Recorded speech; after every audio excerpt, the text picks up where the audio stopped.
अस्सलाम वालेकुम गाइस। तो हम दोनों बहनें आपको बताने वाले अल्लाह ताला के नबियों में से एक और नबी का वाक़या जिनका नाम है हज़रत इब्राहिम अलैहिस्सलाम।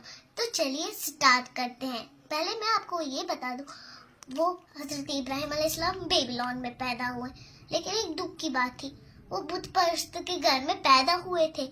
लेकिन एक खुशी की बात भी है गाइस, अल्लाह ताला ने उनको नबियों में से चुना था। जब उन्हें नबियों में से चुना था, हजरत इब्राहिम अलैहिस्सलाम जब थोड़े बड़े होने लगे, उन्हें अपने अब्बू जिनका नाम आजर है उनसे सवाल पूछा, अब्बू आप इन खिलौनों की इबादत क्यों करते हो? उन्होंने बोला, आजर ने उनको जवाब दिया, ये सबसे बड़े खुदा है। उन्होंने बोला, दूसरा सवाल, अब्बू इनके कान इतने बड़े क्यों हैं? उसने ये भी बोला था। तो आपको मैं आगे भी बता दूं, जब इब्राहिम अलैहिस्सलाम जाए, वो अपने हंसी नहीं रोक पाए थे, क्योंकि उनको लगता था वो अभी खिलौने हैं। लेकिन वो बुत परस्त घर था, वो कहाँ मानते कि नबी नूर है, वो नहीं दिखता है। इसलिए इब्राहिम अलैहिस्सलाम ने थोड़ा कुछ सवाल किया दूसरा अपने अब्बू जान आजर से। लेकिन उन्होंने बोला, अगर आपने ये दोबारा ये बात की तो मैं आपको लोगों से धक्के निकाल के अपने घर से निकाल दूंगा। जब उन्होंने दूसरी बार यही सवाल किया तो उनके अब्बू आजर बहुत गुस्सा हो गए और उन्होंने कहा, तुम आप मेरे घर से निकल जाओ, तुम मेरे बेटे लायक नहीं हो। लेकिन हजरत इब्राहिम अलैहिस्सलाम अपने अब्बू की बात नहीं डाल सकते थे और वो अपने घर को छोड़ के चले गए और वो ऊंची पहाड़ी पे बैठ गए। जब वो ऐसे बैठे हुए थे, थोड़ी पहले एक चमकता सितारा आया। उन्हें बोला, ये कितना चमकदार है और कितना खूबसूरत है, शायद ये मेरा नबी हो सकता है, लेकिन खुदा हो सकता है। उन्हें जब थोड़ी देर बाद वो सितारा गायब हो गया, चांद निकल गया। उन्होंने बोला, पहले तो उन्होंने बोला था कि नहीं, ये सितारा मेरा नबी नहीं हो सकता, खुदा नहीं हो सकता, क्योंकि मेरा खुदा कभी गायब नहीं हो सकता। कुछ देर बाद चांद निकल गया। उन्होंने बोला, वाह ये कितना खूबसूरत है, माशाअल्लाह ये कितना खूबसूरत है। उन्होंने बोला, शायद ये मेरा खुदा हो सकता है। लेकिन जब थोड़ी देर बाद चांद डूब गया, उन्होंने बोला, नहीं ये मेरा खुदा नहीं हो सकता, क्योंकि मेरा खुदा कभी डूब नहीं सकता। थोड़ी देर बाद सुबह हो गई और वहां सूरज निकल पड़ा। उन्होंने बोला, ये तो सितारा चांद से भी बड़ा है और कितना चमकदार है, शायद ये मेरा नबी खुदा हो सकता है। लेकिन जब चांद डूब गया और रात आ गई, उन्होंने बोला, नहीं ये मेरा खुदा नहीं हो सकता, और उन्होंने सजदा दिया कि मेरा खुदा वो खुदा है। हाँ, वो खुदा है जो मशरिक से सूरज को उगा सकता है और डुबा सकता है, मगरिब से डुबा सकता है, और चांद को डुबा सकता है और चढ़ा भी सकता है। और फिर उन्होंने सजदा दिया। उन्होंने बोला, माशाअल्लाह, बेशक मेरा परवरदिगार सिर्फ एक है जो इन सब चीजों को बनाता है, जैसे कि चांद, सितारा और सूरज। फिर वो अपने घर की तरह लौट गए और अपने अब्बू को खुशी से बोला कि अब्बू आप तो मेरा विश्वास ही नहीं करे, इस बार तो मेरा विश्वास करो। हमारा नबी वो है जो खुदा वो है जो सूरज उगा सकता है, चांद उगा सकता है और सितारे उगा सकता है। उसने बोला, क्या करूं मैं? उगा नहीं, चढ़ा सकता है। उन्होंने गुस्से से कहा, क्या करूं मैं आपका? आप मेरी बात समझो, ये हमारे खुदा है, आप क्या बक रहे हैं? लेकिन इब्राहिम अलैहिस्सलाम बहुत नाराज हुए और उन्होंने अपना घर छोड़ दिया और वो बाजार गए। उनने लोगों को बोला, खुदा एक है, लेकिन लोगों को बुरा लगा। उन्होंने हजरत इब्राहिम अलैहिस्सलाम को वहां से भगा दिया।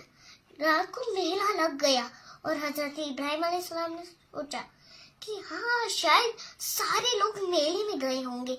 लेकिन जब उन्होंने एक दूसरा आइडिया लगाया, ओह मेरे पास एक आइडिया है, अगर सारे लोग मेले में, क्यों ना मैं बुत पर जाऊं और वहां के सारे बुतों को तोड़ दूं। उन्होंने अपनी कुल्हाड़ी उठाई और उन सारे बुतों को तोड़ फोड़ दिया और बड़े वहाँ जो सबसे बड़ा बुत था उसके गर्दन में वो कुल्हाड़ी टांग दी. जब हजरत इब्राहिम अलैहिस्सलाम ने कुल्हाड़ी टांग दी, फिर जब सुबह दोपहर का वक्त था, जब लोग मेले से वापस आए, उन्होंने बुतों के चारों तरफ टुकड़े टुकड़े देख के वो परेशान हो गए. एक शख्स ने कहा, ये कौन है जिसने हमारे खुदा का ये हाल किया? फिर दूसरे शख्स ने कहा, मुझे पता है, वो कल खुदा के बातें फैला रहा था और उनका नाम है हजरत इब्राहिम अलैहिस्सलाम. फिर उनमें से दो लोगों को कहा, हजरत इब्राहिम अलैहिस्सलाम को पकड़ के लाओ. फिर जब हजरत इब्राहिम अलैहिस्सलाम को पकड़ के लाया, बुत कहाँ में? फिर उन लोगों ने उनसे सवाल पूछे, इन बुतों को किसने तोड़ा है? हमारे खुदा को किसने तोड़ा है? हजरत इब्राहिम अलैहिस्सलाम ने कहा, इस बुत से पूछो ना, इसके गर्दन में कुल्हाड़ी टांगी हुई. इससे तो वो लोग बहुत ही ज्यादा नाराज हुए और उन्होंने कहा, आपका दिमाग खराब हो गया है क्या? जब ये बुत कुछ बोल नहीं सकते, कर नहीं सकते, तो ये हमारा क्या सुनेंगे? फिर हजरत इब्राहिम अलैहिस्सलाम का, जब ये कुछ बोल नहीं कर सकते, कुछ कर नहीं सकते, अगर इनके ऊपर एक मक्खी या मच्छर बैठ गया वो नहीं उड़ा सकती, तो ये आपका क्या मानेंगे?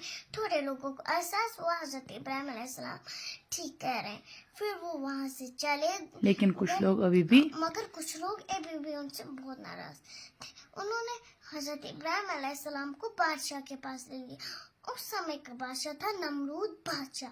फिर जब उनको उसके पास लिया किया, हजरत इब्राहिम अलैहिस्सलाम को जालिम बादशाह के पास लिया गया. उन्होंने कहा, आप क्या चाहते हैं? आपका खुदा कौन है? हजरत इब्राहिम अलैहिस्सलाम ने कहा, मेरा खुदा वही है जो मौत दे सकता है, मौत बख्श सकता है. फिर बादशाह ने कहा, हाँ, अपने सिपाही को दो लोगों को पकड़ के लाओ. कहा, एक को मार दो. मार देखा मैं मौत दे सकता हूँ. फिर कहा, इसको भी मार दो. कहा, नहीं, रुको, इसको मत मारो. फिर कहा, देखा मैं मौत बख्श भी सकता. इससे तो हजरत इब्राहिम सलाम बहुत ही ज्यादा दुखी हुए. उन्होंने कहा, मेरा खुदा वही जो मशरिक से सूरज को उगाता है, मगरिब से सूरज को डुबाता सकता है. है. क्या आप ये कर सकते हो? नमरूद बादशाह से बहुत शर्मिंदा हुए. उन्होंने कहा, हाँ, हजरत इब्राहिम अलैहिस्सलाम को इतनी बड़ी आग में डाल दो, इतनी बड़ी आग में डाल दो, उसमें परिंदा भी पर ना मार सके. फिर बीबी के लोग तब तक उस आग में लकड़ियां डालते गए जितनी वो जमा कर सकते थे. आखिरकार 3 दिनों तक वो लकड़ियां डालते रहे कि आग खतरनाक बन जाए. आखिरकार आग खतरनाक हो गई. कोई परिंदा उसके ऊपर पर ना मार, कोई इंसान या शख्स उसके पास नहीं जा पाया. फिर हजरत इब्राहिम अलैहिस्सलाम के पैर और हाथ बांध दिए गए, उनको गुलेल में चढ़ा के फेंक दिया गया आग में. फिर जब वो गिरने ही वाले थे आग में, एक फरिश्ता आया. उन्होंने कहा, आप जो कहेंगे मैं आपका वो हुक्म मानूंगा. हजरत इब्राहिम अलैहिस्सलाम ये बोल सकते थे, मुझे इस खौफनाक से आग से बचा लो. उन्होंने कहा, मुझे कुछ नहीं चाहिए, मेरे लिए मेरा खुदा ही काफी है. फिर खुदा इससे जब बहुत खुश हो गए होंगे, फिर उन्होंने कहा, हाँ, को इतनी भी ठंडी मत हो जाओ कि मेरी इब्राहिम अलैहिस्सलाम को सर्दी लग जाए. इतनी भी गर्म मत हो जाओ मेरे इब्राहिम अलैहिस्सलाम को कोई तकलीफ हो जाए. फिर जब हजरत इब्राहिम अलैहिस्सलाम आग में गिरे, वो ऐसे बैठे रहे आग में जैसे वो किसी फूलों के बगीचे में बैठे थे. खाली उस आग से वो रस्सियाँ जली जिनसे हजरत इब्राहिम अलैहिस्सलाम बंधे हुए, वो ऐसे ही बैठे थे. लोग अंदर का मंजर नहीं देख पाए क्योंकि आग बहुत बड़ी थी, लंबी थी. उन्होंने आग के बुझने का इंतजार किया. जब आग बुझ गई, हजरत इब्राहिम अलैहिस्सलाम से सलामत निकल गई. उनका एक बाल तक नहीं चला था. और थोड़े लोगों को पता चला ये एक मुआजिजा था. फिर उन थोड़े लोगों को और एहसास हो गया कि हजरत इब्राहिम सच बोलते. कुछ लोग ऐसे भी थे, हाँ, जो अभी भी कुछ लोग ऐसे भी थे वो बुतों के तोड़ने से अभी तक नाराज थे. पता नहीं उनको क्या हुआ था जब वो नाराज थे. उनने सोचा